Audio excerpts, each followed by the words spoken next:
Visakha railway zone పై BJP MP railway standing committee chairman CM Ramesh కీలక వ్యాఖ్యలు చేశారు. త్వరలో రైల్వే జోన్ కు శంకుస్థాపన చేస్తామని వెల్లడించారు. రైల్వేను అన్ని ప్రాంతాలకు విస్తరించే దిశగా మోడీ ప్రణాళికలు రూపొందిస్తున్నారని తెలిపారు. రైల్వే ప్రయాణికులను మరిన్ని సౌకర్యాలు కల్పిస్తామని పేర్కొన్నారు.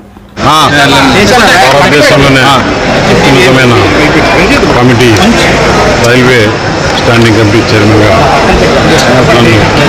నన్ను ఎంపిక చేసిన ప్రధానమంత్రి నరేంద్ర మోడీ గారికి, పార్టీ అధ్యక్షులు జేపీ నడ్డా గారికి, అలాగే అమిత్ షా గారికి ధన్యవాదాలు తెలుపుకుంటూ, రైల్వే అన్ని కమిటీలలో రైల్వే కమిటీకి చాలా ఇంపార్టెంట్.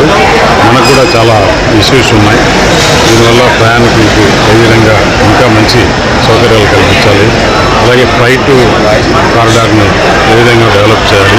ఎందుకంటే రైల్వేస్లో డెవలప్మెంట్ చేసేందుకు చాలా ఉంది.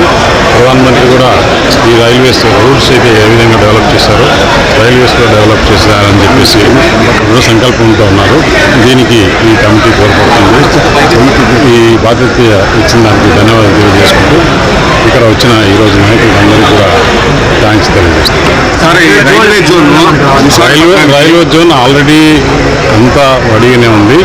ల్యాండ్ ఒకటి సెలెక్ట్ చేసేసుకుంటే తొందరలోనే దానికి ఫౌండేషన్ కూడా లేదా ఇప్పుడు 5 సంవత్సరాల కిందట మనం చూసాము. రైల్వే మినిస్టర్ డైరెక్ట్గా పార్లమెంట్లో చెప్పాడు, స్టేట్ గవర్నమెంట్ ల్యాండ్ అడుగుతుంటే ఇవ్వలేదని. ఇప్పుడు ముఖ్యమంత్రి చంద్రబాబు నాయుడు గారు ల్యాండ్ ఇవ్వడం జరిగింది. కాబట్టి తప్పకుండా త్వరలోనే ఫౌండేషన్ డేటు మీకు తెలియజేస్తాం.